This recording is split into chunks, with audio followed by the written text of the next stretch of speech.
So we're going to start by configuring a master zone for our domain, mybrandnewdomain.com. Since this is our first domain, and it's going to be we've decided that it's going to be the primary domain for our server, we're going to set up ns1.brandnewdomain.com and ns2.mybrandnewdomain.com to be our two DNS servers for all of the domains on this server. So we're going to look at setting up the master domain now.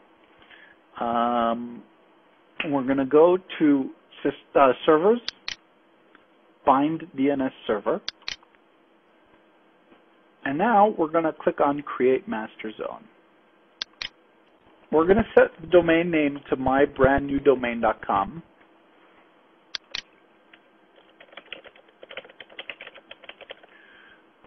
We're going to set the master server to ns1.mybrandnewdomain.com.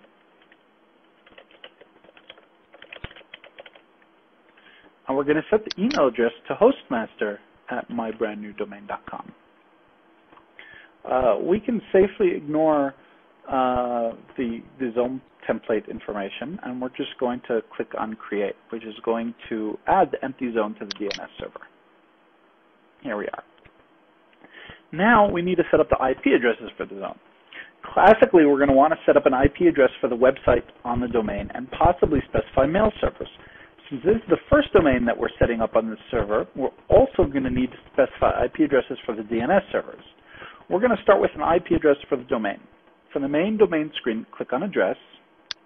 Since there are no addresses yet, this will just bring up an empty form, but normally, as you'll see in a minute, we'd have the domains on the bottom. So we're going to leave the name blank, since the domain will always be appended to whatever name we put there. And we're going to set our IP address to 192.168.2.51. And we're going to click create. Now, before I go ahead and click create, I want to remind you that while this setup is going to work for me, this is not going to work for you. You must replace the domain name and the IP addresses here with the domain that you registered and own and the IP addresses that have been assigned to you by your hosting provider. So we're going to go ahead and click create, and here it is. Next, we're going to click on return to record types, and we're going to add a record for www, since we're going to want a record for www.mybrandnewdomain.com. So we're going to click on name alias. Since we know that the www prefix is always going to point to the same address as the one we just set up, even if if the address we set up changes, we're going to create a pointer or alias record, which basically means use the same address as another domain name. So under name, we're going to enter www with the same principle that that the domain will be appended. And under real name, we're going to enter mybrandnewdomain.com. And note that we end with a dot, and note that it says here next to it, absolute domains names must end with a dot.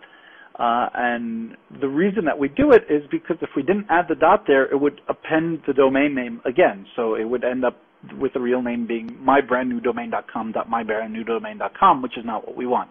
So we add the dot at the end here in DNS. Let's tell it that this is the end of the name. And there we go. Since this is the first domain that we're setting up, we're going to go back to record types and back to addresses, and we're going to set up a record for NS1.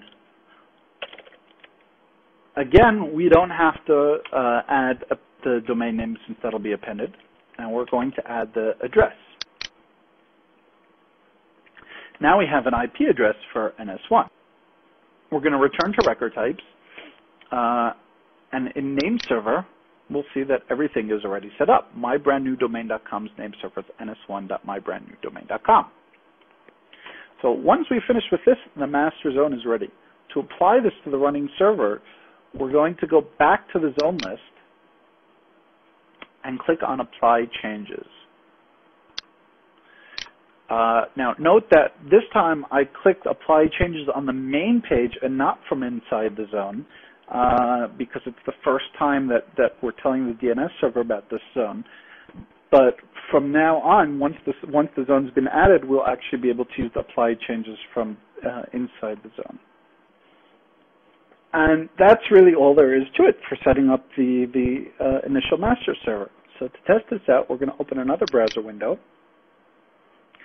and we're going to go to www.mybrandnewdomain.com, port 10,002, which is where Webmin is. If we had a web server installed, we could eliminate the port, but we don't have a web server installed, so we can't see what's installed on the web yet. So we're going to go to https://www.mybrandnewdomain.com/:10,002, and we're going to get our security problem, which we discussed in the part about setting up Webmin.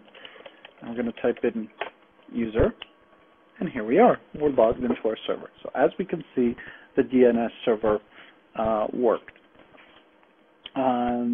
What we did not cover in this topic was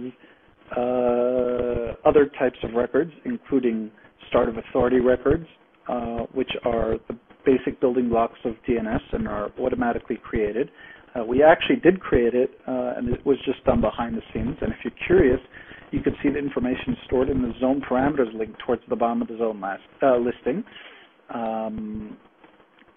Another type of record which we didn't use yet is the MX or mail exchange record type, which we're going to use later when we discuss setting up email.